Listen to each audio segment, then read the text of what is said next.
Welcome to our Mahaperiyava களஞ்சியம் channel. இன்னைக்கு நம்ம பார்க்க போகிறது தெய்வத்தின் குரல் 4ஆம் பாகம் 5ஆம் அத்தியாயம் உத்தரமேரு உத்தம தேர்தல் முறை.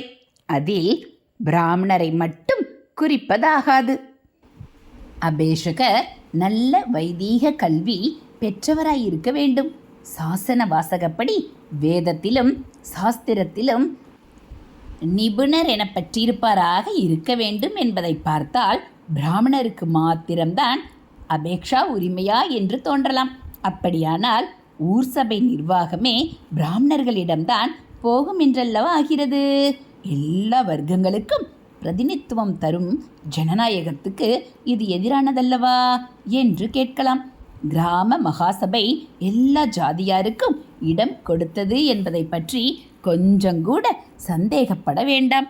கிராமத்தின் 30 வார்டுகளில் ஒவ்வொன்றுக்கும் ஒரு பிரதிநிதி வீதம் 30 பேரை தேர்ந்தெடுத்து அவர்களிடம்தான் சபை ஒப்புவிக்கப்பட்டது என்பது சாசனத்திலிருந்து ஸ்பஷ்டமாக தெரிகிறது.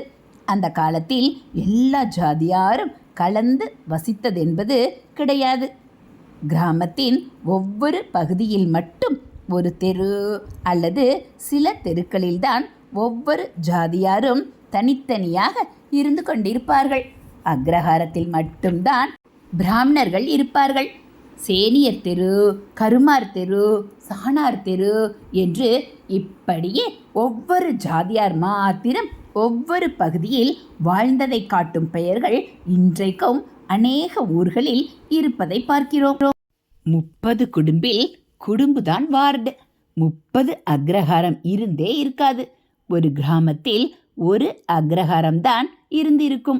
ரொம்ப பிராமண சங்கியில் உயர்ந்த பெரிய அக்ரஹாரம் என்றாலும் கூட அது 4-5 குடும்பங்களுக்கு மேல் பரப்பு கொண்டதாக இருந்திருக்காது.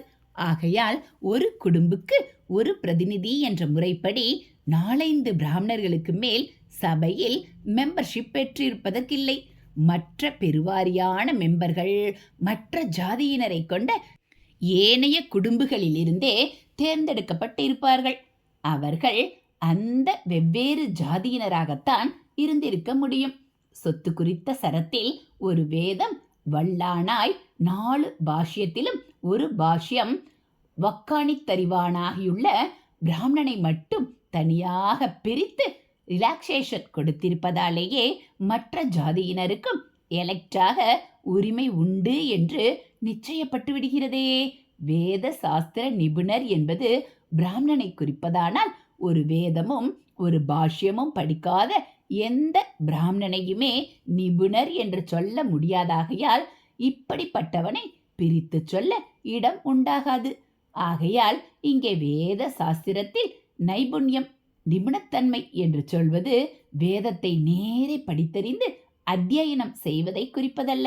வேத சாஸ்திர கருத்துக்களை நன்கு அறிந்திருப்பதே இங்கு குறிப்பிடப்படுவது என்று ஊகித்து கொள்ளலாம். எல்லா ஜாதியிலும் இப்படிப்பட்டவர்கள் நிறைய இருந்தார்கள். அப்பர், சேக்கிலார், நம்மாழ்வாரை விட பெரிய உதாரணம் வேண்டாம். படிப்பாளிகளாக இல்லாமலும் மகா புத்திமான்களாக யாராவது இருக்கலாமாயினும் இந்த எக்ஸம்ஷனை தவிர, அபூர்வமான விலக்கே தவிர ஜெனரல் ரூல் இல்லை, பொது விதி இல்லை என்பதால் தான் கல்வி தகுதி வைத்தார்கள். எதையும் சான்ஸுக்கு விட்டுவிடக்கூடாது, உறுதியாக நிர்தாரணம் பண்ணி தர வேண்டும் என்பதுதான் அபிப்பிராயம். நம்முடைய கான்ஸ்டிடியூவன்ட் அசம்பிளிக்கே, அரசியல் நிர்ண சபைக்கே அக்ராசனராக இருக்கும் ராஜேந்திர பிரசாத்தும் அபேஷகர்களுக்கு இப்படிப்பட்ட கல்வி தகுதி இருக்க வேண்டுமென்று நினைத்து அதை வெளியிட்டு சொன்னவர்தான். பேரே சட்டசபை, அதாவது அதன் முக்கிய வேலை அநேக சட்டங்களை போடுவது. இந்த சட்டங்களை குறித்த பாயிண்ட்களை விசாரித்து தீர்ப்பு செய்கிற ஜட்ஜுகள், அவற்றை விவாதிக்கிற வக்கீல்கள் ஆகியோருக்கெல்லாம் கல்வியறிவு இருந்தே தீர வேண்டுமென்று விதித்திருக்கிறது. அப்படி இருக்க சட்டத்தையே செய்கிறவர்களுக்கு அதன் இம்ப்ளிகேஷன்கள், உட்கிடைகள், அதனால் ஏற்படக்கூடிய சாதக பாதகங்கள் ஆகியவற்றை அறிவதற்கான பொது கல்வியறிவு இருக்க வேண்டும் என்று எதிர்பார்ப்பது நியாயந்தானே? அதோடு ஏதோ ஓரளவுக்கு மட்டுமே சில துறைகளில் மட்டுமே பொது சமூக வாழ்க்கையில் இராஜாங்கம் பிரவேசிப்பது என்றில்லாமல், அதாவது உள்நாட்டிலும் வெளிநாட்டிலிருந்தும் சண்டை சச்சரவு வராமல் ரட்சிப்பது, ரயில்வே தபால் முதலான பொது சௌக்கியங்களை செய்து தருவது முதலான விஷயங்களில் மட்டுமில்லாமல், இராஜாங்கமானது வெல்ஃபேர் ஸ்டேட் என்ற பெயரில் பொது சமூக வாழ்க்கை, தனிமனித வாழ்க்கை ஆகியவற்றின் சகல துறைகளிலும் பிரவேசித்து சட்டங்களை செய்கிற போது இவற்றிற்கெல்லாம் பேசிக் நாலேஜ், அடிப்படையான அறிவு பெறக்கூடிய அளவுக்கு படிப்பறிவு இருந்தால்தானே தேவலை. இந்த மாதிரி ராஜேந்திர பிரசாத் ஏதாவது சொன்னால் ஹிந்து கோட் பில் விஷயமாக கூட விவாகரத்து முதலான சிலவற்றை அவர் ஆக்ஷேபித்து சொன்னார். உடனே நேரு இந்த சீர்திருத்தம் எல்லாம் பண்ணாவிட்டால் தன்னுடைய அரசாங்கத்திடமே கான்ஸ்டிடியூவன்ட் அசம்பிளிக்கு கான்ஃபிடன்ஸ், நம்பிக்கை இல்லை என்று சொல்கிறதாகத்தான் அர்த்தமாகும் என்று சொல்லி ராஜினாமா பண்ணுவது போல பயமுறுத்தியே பில்கள் பாஸ் ஆகும்படி பண்ணுவது வழக்கமாயிருப்பதை பார்க்கிறோம். இந்த புது கதை இருக்கட்டும், பழைய கதையை பார்க்கலாம். அடுத்த யோகியதாம்சத்துக்கு போகலாம். ஹரஹர சங்கர, ஜெய ஜெய சங்கர. அடுத்து உயிர்நிலை. உத்தரமேரூர் சாசனத்தில் உள்ள எல்லா கிளாஸுக்கும் சரத்துகளுக்குமே உயிர்நிலை அபேஷகருக்கு அர்த்த சுத்தியும் ஆத்ம சுத்தியும் இருக்க வேண்டும் என்பதுதான். இந்த சுத்தியாலும் இது தருகிற தர்ம சக்தியாலும் தீரத்தாலும் தான் மெகஸ்தனிஸின் காலத்திலிருந்தே நம் தேசத்தை பற்றி எழுதி வைத்துவிட்டு போயிருக்கிற வெளிநாட்டவரெல்லாம் இந்திய நாட்டை தலைக்கு மேல் தூக்கி வைத்துக்கொண்டு கொண்டாடி இருப்பது. தேர்ந்தெடுக்கப்பட வேண்டிய அபேஷகர்கள் அர்த்த சுத்தியோடும் ஆத்ம சுத்தியோடும் இருக்க வேண்டும் என்பதோடு தேர்ந்தெடுக்கப்பட்டு சபை மெம்பரான பிற்பாடும் அவர்கள் இந்த சுத்தத்தை காப்பாற்றிக் கொள்ளும்படி கண்டிப்பு செய்து விதி வகுத்திருக்கிறார்கள். தப்பினால் மெம்பர்ஷிப் போய்விடும். மறுபடி தேர்தலில் அவர்கள் இடம்பெற முடியாது. அவர்கள் மட்டுமில்லாமல் அவர்களை சேர்ந்தவர்களும் தான். இந்த விஷயத்திற்கு அப்புறம் வருகிறேன்.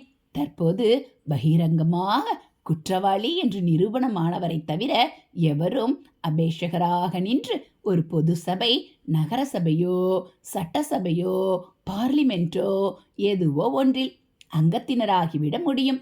புத்தி சாதுரியத்தால் கோர்ட்டுக்கு வராமலே இருப்பது நடக்கிற மறைமுக குற்றங்களுக்கோ எல்லையே இல்லை. பெரும்பாலான குற்றங்களை நிரூபிக்க முடியாமல் பெனிஃபிட் ஆஃப் டவுட், குற்றவாளிதானா என்பதில் கொஞ்சம் சந்தேகம் இருந்தால் கூட ஒருவனை விட்டுவிட வேண்டும் என்பதாக சந்தேகத்தின் சாதகமான பலனை வழக்குக்கு ஆளாகி இருப்பவனுக்கு கொடுத்து விடுவதில் பெரிய பெரிய தப்புக்கள் கூட சாமர்த்தியமாக பண்ணிவிட்டு சாட்சியம் போதவில்லை என்று தப்பிவிட முடிகிறது.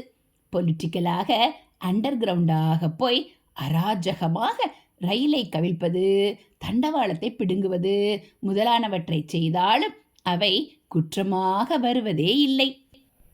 சிவில் சைடிலும் அப்படியே பாலிடிக்ஸின் அடிப்படையில் சரியாக கணக்கு காட்டாமல் வசூல் செய்வது, சலுகை காட்டி ஆதாயம், கையூட்டு என்றேனே அது பெறுவது ஆகியன குற்றமாக வராமலே வெகு கெட்டிக்காரத்தனமாக செய்யப்படுகின்றன.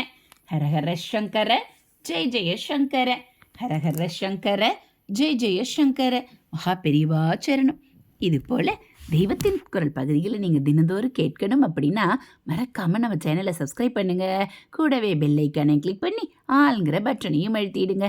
நம்ம சேனலில் ஆன்மீக கதைகள், மகாபெரிவா மகிமை, ஸ்லோகங்கள், தெய்வத்தின் குரல் பகுதிகள் எல்லாமே இருக்குது. இதெல்லாம் உங்களுக்கு பிடிச்சிருந்தா ஒரு லைக்கும் கமெண்ட்டும் கொடுத்து உங்களுக்கு தெரிஞ்சவங்களுக்கும் ஷேர் பண்ணுங்கள். தேங்க்யூ.